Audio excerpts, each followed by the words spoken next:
Hello YouTube, welcome back to Real Life Perspective. It's your girl Nasra Hassan back again in another episode. Today we are going to talk about how to protect your energy. But if you haven't subscribed yet, kindly do click the subscribe button, then hit the bell so that you get notified each time we upload educative content. Do not go anywhere because we'll be right back.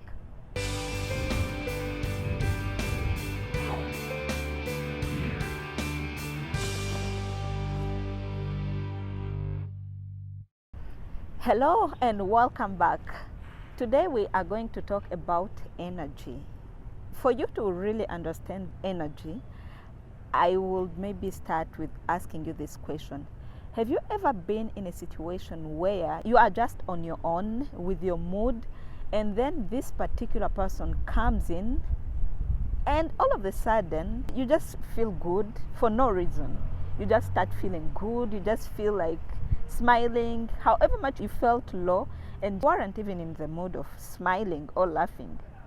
Or you are just in good mood, everything is going on well, and all of a sudden this particular person comes in the room and your mood just changes. All of a sudden you feel like you don't know what happens, but you just feel low because of this person who has just entered in the room. That is called energy. And this is exactly what we are going to talk about today. There's so much going on in this world, and all we need for this world to be a better place is just energy. We need good energy. And if the energy is not well used, it can still bring the negativity in the world. So today we are talking about how to protect your energy.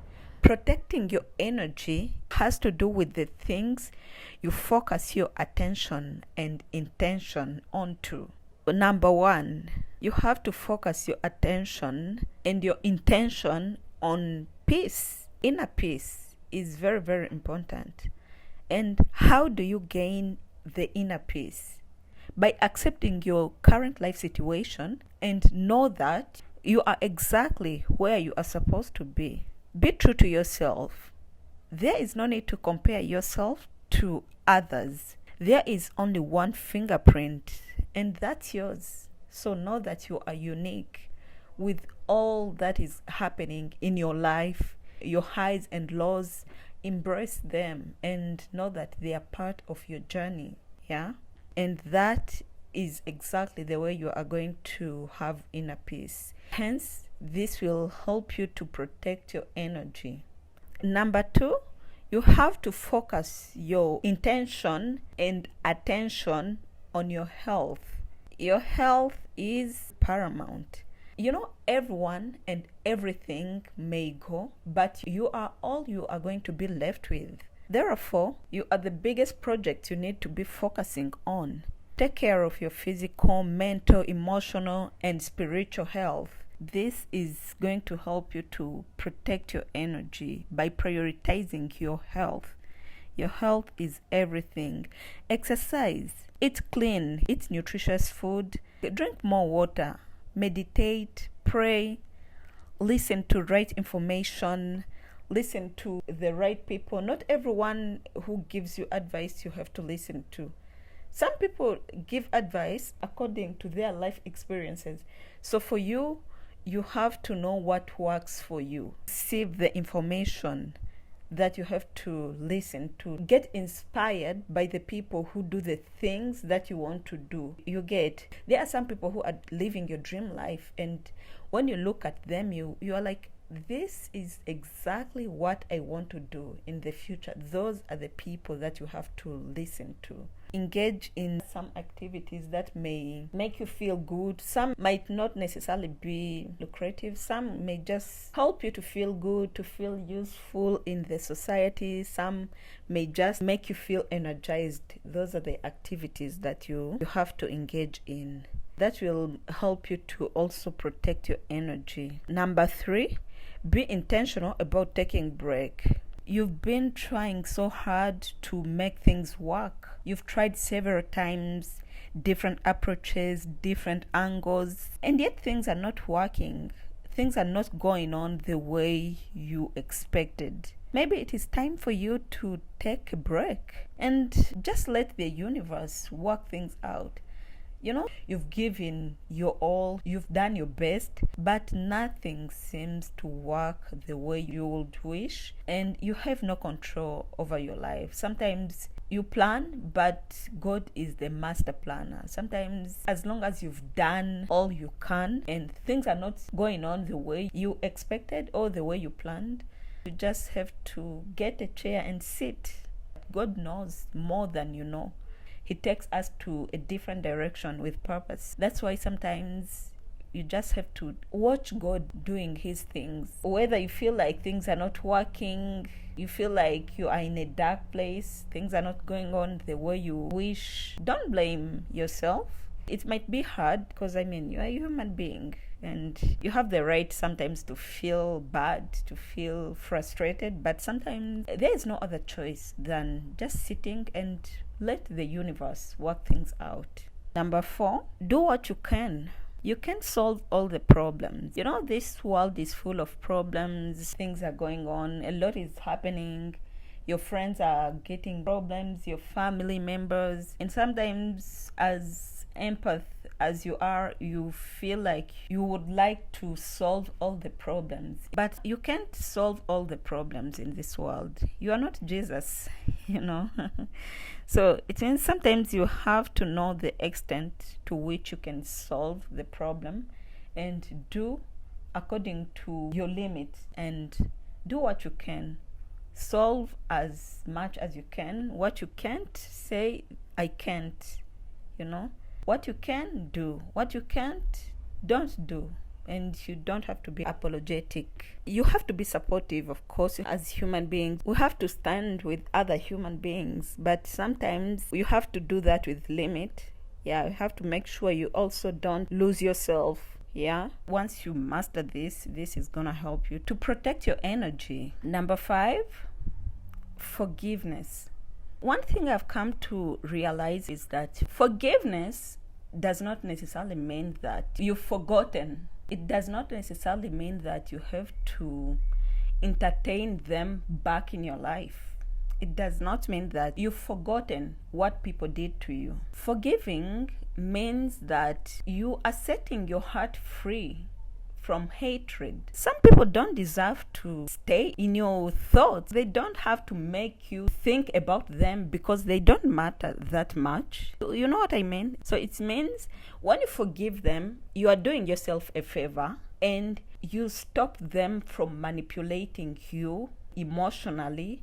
It is not for them, it is for you. You release them because they don't deserve to sit in your mind for such a long time. So you are doing it for you. You are not doing it for them.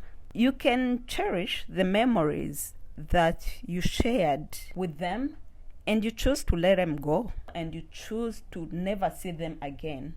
You forgive them and you wish them the best, but far away from your life. And it is okay. It does not make you a worse person if you cannot bring them back into your life. Let them be where they are. Be happy for them from where they are and move on with your life. Number 7, learn to let go. Letting go of people or unpleasant situation. Similarly to what I've talked about, forgiveness.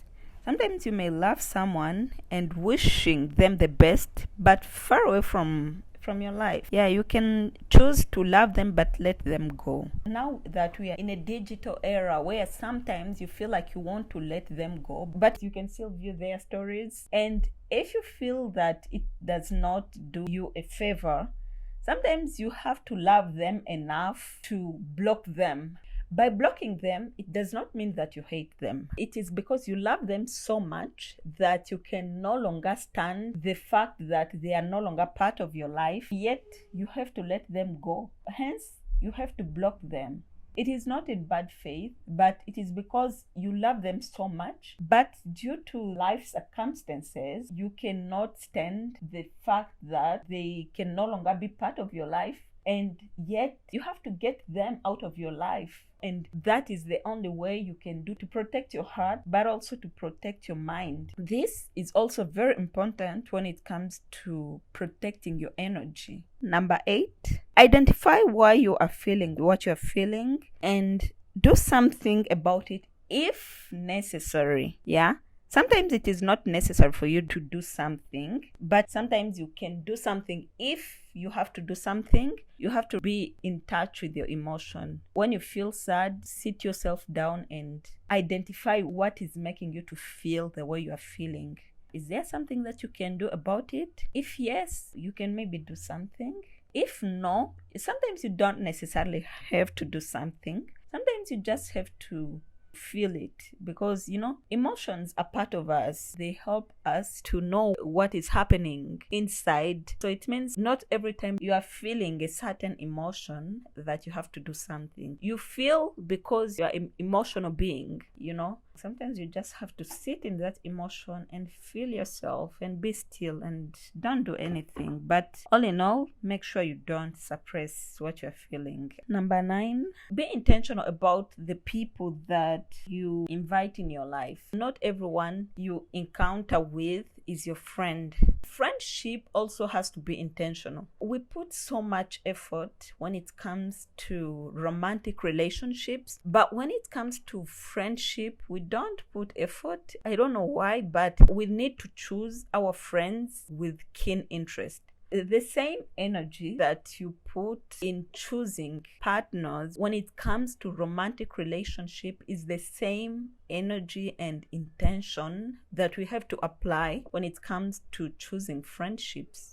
Because friendships are also important. That's why we have to be intentional about that. We confuse this. Some people are just acquaintances and we call them friends. Some are just your mates. There has to be a sense of compatibility. The same things that we consider when it comes to romantic relationships are the same things that we have to consider when it comes to friendship. Because friendship, we take it for granted, yet it is also something important. It means also the people that you choose to be your friends can also impact your life in one way or another. They can impact your behavior. You really have to be intentional about the people you associate with, because some people can really drain your energy in the name of friendship. And this brings us to the end of this conversation. If you've enjoyed this conversation, kindly leave the comment in the comment section below. From Real Life Perspective, we can't wait to see you in the next episode. Until then, it's a wrap. My name is Nasra Hassan. Bye and stay blessed.